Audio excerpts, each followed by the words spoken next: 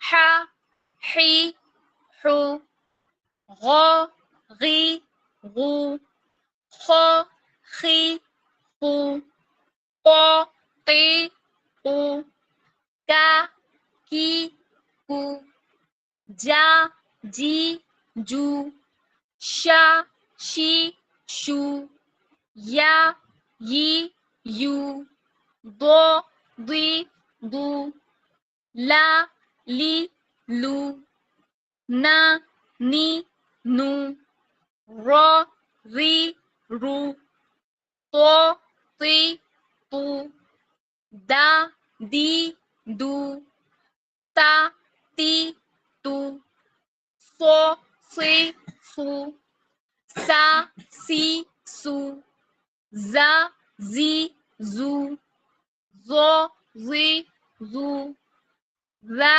ذی، ذو، سا سی سو فا فی فو وا وی وو با بی بو ما می مو۔ ہماری تختی نمبر 4 مکمل ہوئی۔ اچھی سے اس کی ادائیگی کرنی ہے، مخرج کی ادائیگی بہت اچھے سے ہو، ہونٹوں کی سمت کا آپ نے بہت خیال رکھنا ہے۔ کلاس کا اختتام کرتے ہیں۔